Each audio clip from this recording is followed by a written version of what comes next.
Welcome guys to another video. Today we're doing a revolutionary, never seen before concept on Yu-Gi-Oh! YouTube. On the left, we have a Biscotto replay. On the right, we have a paint screen in which I will be explaining to you the concept of binary search so well that you can pass the easy leak code problem on it.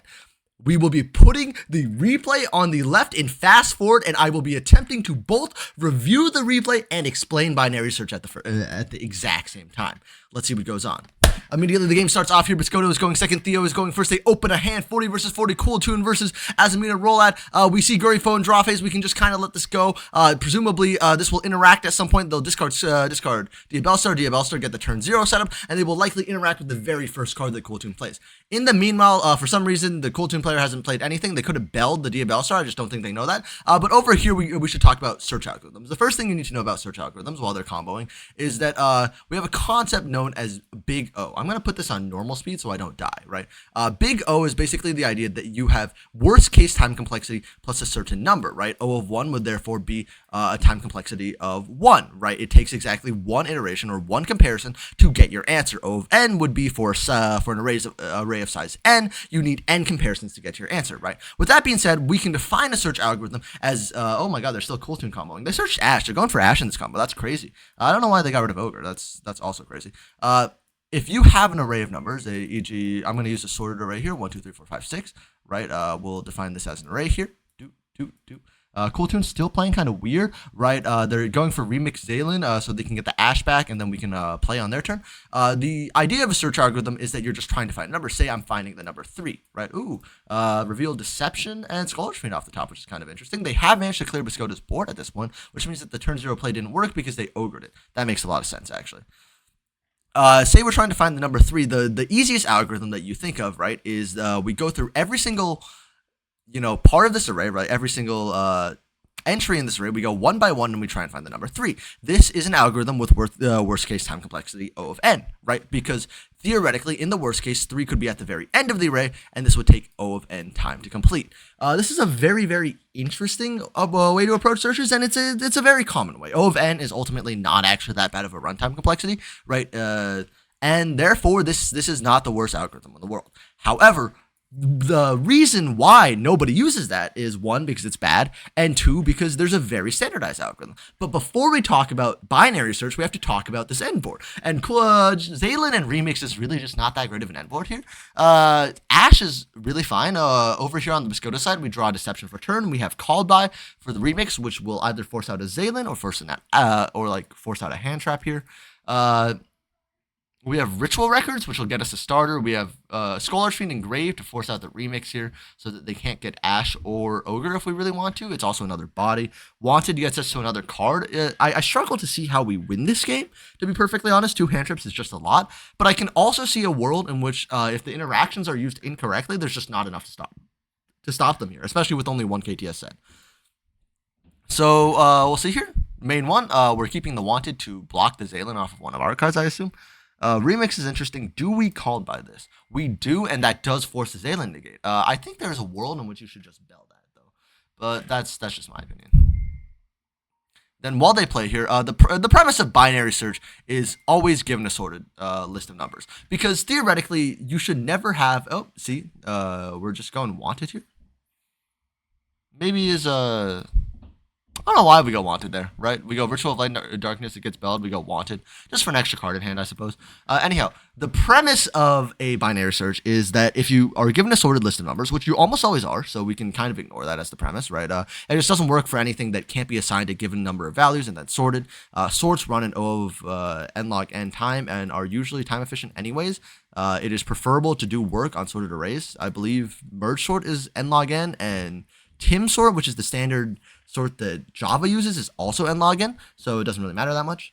The premise of binary search is that if you start at an arbitrary number, right, and all you have to know is whether or not the number that you are searching for, say I'm searching for 3, is higher or lower than this number. Because if it's lower, we can eliminate the amount of things we have to search from n to n over 2, right? We just have to search over these. And then if it is higher, we can eliminate it to these, which is really interesting. Now, over here, Rotary 1 Trackmaker 2, it appears they're going for Synchro Play. I'd assume they were going for the Synchro 6, right? Yeah, we activate deception then, we chain clip. If they're going for the synchro 6 here, it means they can like either bounce the deception or they can pop it in response. E.g. if we go deception tribute Diabellstar, they can copy mix effect and pop it.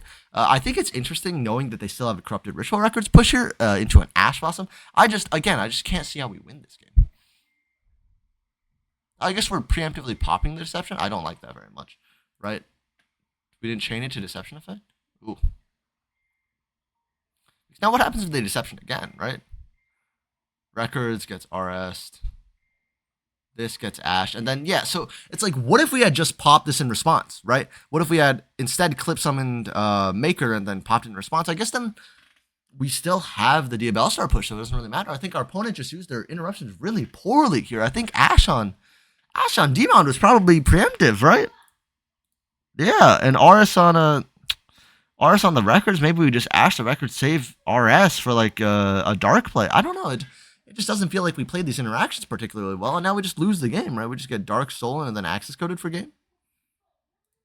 Tragic. Anyhow, binary search. So yeah, the fundamental premise of binary search is very easy. If you compare your number to the middle of a number and it is higher or lower, you can then eliminate it in half. Then we can recur this algorithm again, right? Say we're searching for 3. We now only have 1, 2, 3. We compare to 2, right?